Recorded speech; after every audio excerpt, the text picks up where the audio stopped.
E aí, turma, vamos iniciar nossa segunda aula hoje sobre o modelo OSI, tá? Modelo de referência. Então vamos começar pela camada 3, tá? Ela tem por objetivo determinar de maneira lógica qual o melhor caminho para determinado pacote alcançar o seu destino final. Quando a gente fala de pacote, a gente já lembra, né, do primeiro bimestre, que a gente está trabalhando com roteadores, tá bom? Pelo menos na maioria das vezes, né?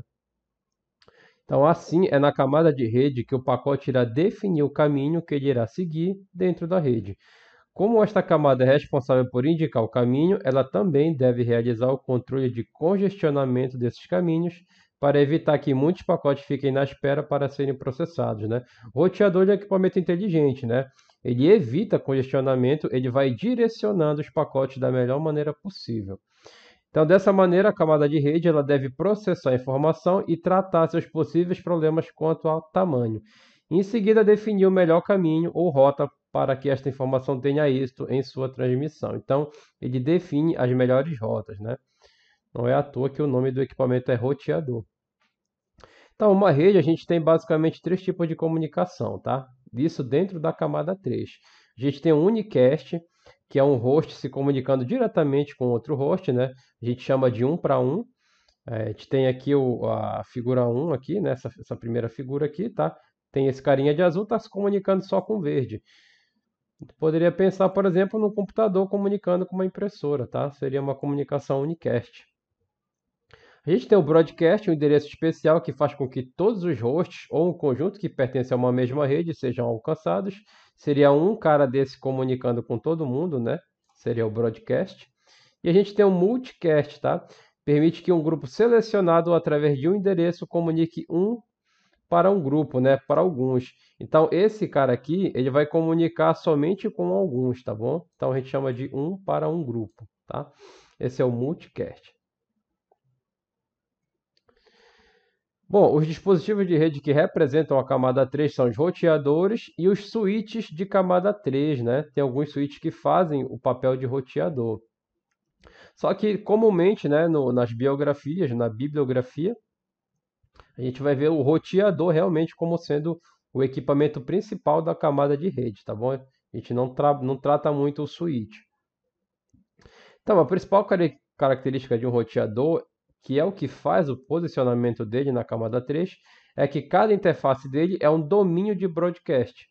Isso quer dizer que se um roteador tem duas interfaces, ele vai ter dois domínios de broadcast, tá bom? Então, os roteadores eles conseguem segmentar esses domínios, semelhante ao que o switch faz, só que com o domínio de colisão lá no switch, né? O switch não consegue fazer essa questão do domínio de broadcast. A gente vai ver o exemplo aqui, olha. Eu tenho um switch, eu tenho uma mensagem de broadcast. O switch ele entrega a mensagem para todo mundo. Aqui, ó, observa bem, está entregando a mensagem de broadcast para todo mundo. Já o roteador, imagina um roteador com duas interfaces, uma Fast Ethernet 1 e uma Fast Ethernet 0. Então, aqui tu vai ter um domínio de broadcast 2 e aqui tu vai ter um domínio de broadcast 1, tá? Tu tem um switch aqui interligado ao roteador.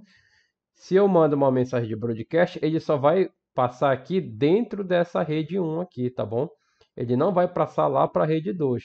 Então o roteador ele consegue fazer um domínio de broadcast, tá bom? Essa aqui é a diferença. O switch não, o switch ele sai entregando para todo mundo. O switch só faz o domínio de colisão, tá? Além de um roteador ou switch de Layer 3, Layer é camada, tá, pessoal? É camada. Podemos fazer com que switches normais de camada 2 segmentem domínios de broadcast utilizando LANs virtuais ou VLAN. As VLANs são grupos de portas de switch que podemos agregar e isolá-las das demais portas. Então vamos lá, eu falei que o switch, em geral, ele não consegue, né, fazer o domínio de broadcast. Mas a gente pode configurar ele. A gente pode fazer aqui, olha, por exemplo, duas VLANs, uma VLAN 1 e uma VLAN 2. Na VLAN 1 eu tenho as portas 5, 3 e 2 do switch. Na VLAN 2 eu configurei as portas 7, 6 e 4. O que vai acontecer? Como esses caras aqui estão dentro de uma VLAN, estão dentro de uma LAN privada, tá? Quando essa porta 5 ela emitir um broadcast, só quem vai receber são os computadores relacionados às portas 3 e 2. Ó. Porta 3 e 2, esses caras aqui vão receber o broadcast. Esses caras aqui não vão receber. Por quê? porque eles estão em outra VLAN. Ah, e quando é que eu vou criar uma VLAN? Para que eu vou fazer isso? Tem vários motivos.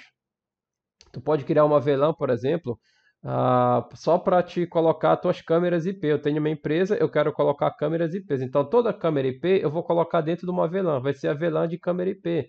Eu posso fazer uma VLAN só para a máquina do gerente. O gerente ele sempre tem que ficar com uma largura de banda boa, né? Então, eu vou fazer uma VLAN só para gerente.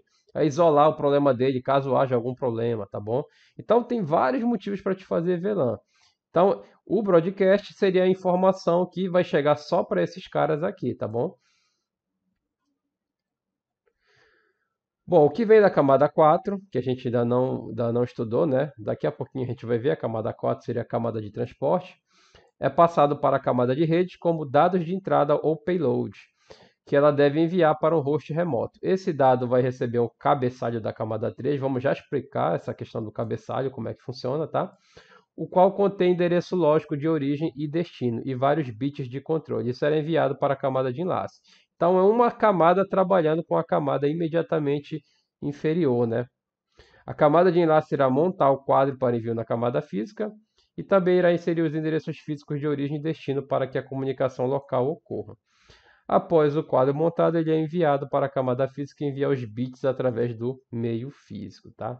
Então só está explicando mais ou menos como é que funciona aí essa transmissão entre as camadas, essa relação entre as camadas. Tá? E esse processo de montagem e desmontagem dos quadros de camada 2 e envio dos bits pelo meio físico é repetido até o pacote de camada 3 chegar ao seu destino. Então, pergunta, né, como é que isso ocorre? No meio do caminho, temos vários roteadores que analisam o endereço de destino de pacote e retransmitem esse pacote para a interface de saída mais apropriada. Esse é o processo de roteamento e comutação. Só lembrando, pessoal, a gente vai usar roteador normalmente entre uma comunicação WAN, tá? Uma comunicação LAN dentro de um mesmo prédio, tu não vai utilizar roteador. Agora, quando tu fala de WAN, tu vai para outro prédio ali, para outro local, tem que ter o roteador, tá bom? O roteamento entre as diversas interfaces de diversos roteadores, então, é feito até que o pacote cruze a rede e chegue a seu destino, onde será passado para o computador ou servidor, que aí sim irá processar a informação até extrair o dado que deve ser enviado para o aplicativo de destino. Então, aí a gente já está, quando a gente fala da camada de rede, a gente já está falando de distâncias longas, tá bom? Não estou falando mais só de LAN, não. Camada 4 de transporte. Finalmente passamos para a camada 4, tá? É na camada de transporte que os dados dos aplicativos realmente são preparados para o transporte dentro da rede. As principais características dessa camada é que os vários fluxos abertos pelos aplicativos são identificados, ou seja, recebem um endereçamento chamado de porta, para que possam ser multiplexados, tá? A multiplexação está compartilhando e enviado para as camadas inferiores. Então, cada aplicação ela vai entrar dentro de uma determinada porta aqui na camada de transporte. Tá? Então, aqui, aplicação 1, porta 132, porta 26. Aplicação 2, porta 13. Pessoal, lá no futuro, quando a gente estudar com calma a questão do TCP/IP, tá? Do modelo TCP/IP, a gente vai ver para que serve cada porta dessa dentro da camada de transporte. Tá? Cada uma tem uma funçãozinha bem específica. E aqui vai para a rede, né? Do transporte ele joga para a camada de rede, tá bom? Da camada de rede para a camada de enlace e assim para a camada física, tá? Além disso, a camada de transporte ela desempenha outras importantes funções, tais como a segmentação dos dados, ou seja, ela quebra os dados das camadas superiores em segmentos menores. Controle de fluxo, transporte confiável de dados, não importando o meio físico e etc. Portanto, a camada de transporte ela recebe um dado da camada de seção, que é a camada superior a ela, né? Faz a segmentação, ou seja, ela quebra esses dados em pedaços menores, coloca o endereçamento, porta de origem. Então, lembra, pessoal, transporte, a principal característica dela é essa questão das portas, tá? Fazer aqui o endereçamento de porta de origem e porta de destino. E aí ela envia o segmento para a camada de rede para que possa ser roteado pela rede. Camada 5 de seção está acabando, são 7 camadas, já estamos na 5, né? Camada de seção tem a função de disponibilizar acessos remotos. Opa, acesso remoto, lembra lá do primeiro bimestre? A gente falou da questão da extranet, né? Quando a gente acessa a intranet de fora da empresa. Então, a gente utiliza essa camada de seção, ó, acesso remoto, estabelecendo serviço de segurança, verificando a identificação do usuário, quer dizer, senha do usuário na parte da camada de seção também, né? Senha de acesso e suas características. Por exemplo, perfil de usuário. Perfil de usuário também lembra que é camada de seção. Ela atua como uma interface entre os usuários e as aplicações de destino, podendo inclusive fornecer sincronização entre as tarefas dos usuários. Está acabando, pessoal. Camada 6, que é a camada de apresentação. Ela é responsável pelas transformações ou traduções adequadas nos dados antes do seu envio à camada de seção. Sendo que essas transformações podem ser referentes à compressão de texto, criptografia. Então, sempre que você escutar a palavrinha criptografia, onde é feita a criptografia, professor? Camada de apresentação, tá bom? Conversão de padrões de terminais e arquivos para padrões de rede e vice-versa. Portanto, tem o objetivo de fazer com que os dois lados falem a mesma língua. Funções típicas dela, olha, formatação de dados, compressão também, olha, uma palavrinha importante, junto com a criptografia, e compatibilização entre as aplicações, tá? Tudo isso é feito na camada de apresentação. Finalmente, a camada de aplicação é a camada mais superior, né? Ela é responsável pela interface com as aplicações dos computadores, dos hosts. Ou seja, a camada de aplicação tem a função de dar acesso à rede aos aplicativos dos usuários que estão instalados nos computadores. Nessa camada temos o serviço de rede, tais como DNS, serviço de e-mail, terminal, serviço de web, gerenciamento de rede. Pessoal, cada carinha desse aqui a gente também ainda vai falar com mais detalhes, tá bom? DHCP. Então, a camada de aplicação ela é a primeira, pessoal. Quando eu vou acessar uma página de internet, aqui, ó, HTTP e HTTPS. Essa é a camada que eu estou utilizando, a camada de aplicação. Então, a hora que eu vou acessar uma página na internet, na web, eu estou usando a camada de aplicação. E a partir daí, tu passa para apresentação, para disseção, vai desmembrando as camadas até chegar na camada física, ok? É assim que funciona.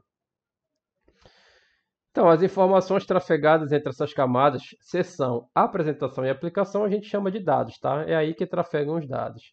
Então, o modelo de referência OSI quebra a rede em pedaços ou fatia a rede para que o desenvolvimento seja mais simples e modular. Cada camada é independente da outra e é como se dois hosts houvesse uma conexão chamada camada a camada, né? Independentemente uma das outras.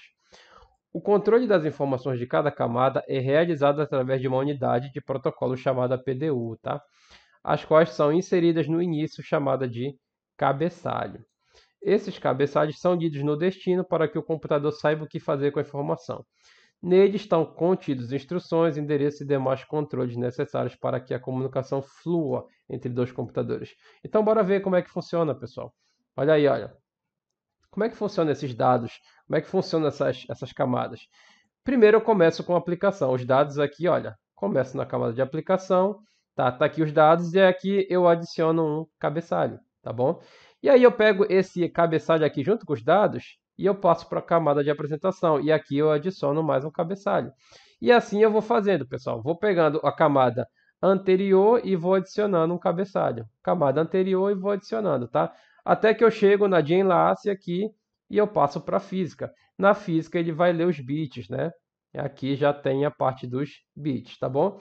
Então aqui, olha, pego a primeira camada de aplicação, pego ela, adiciono o cabeçalho. Pego a camada de apresentação, adiciono o cabeçalho. E assim eu vou formando até eu conseguir fazer a comunicação, tá?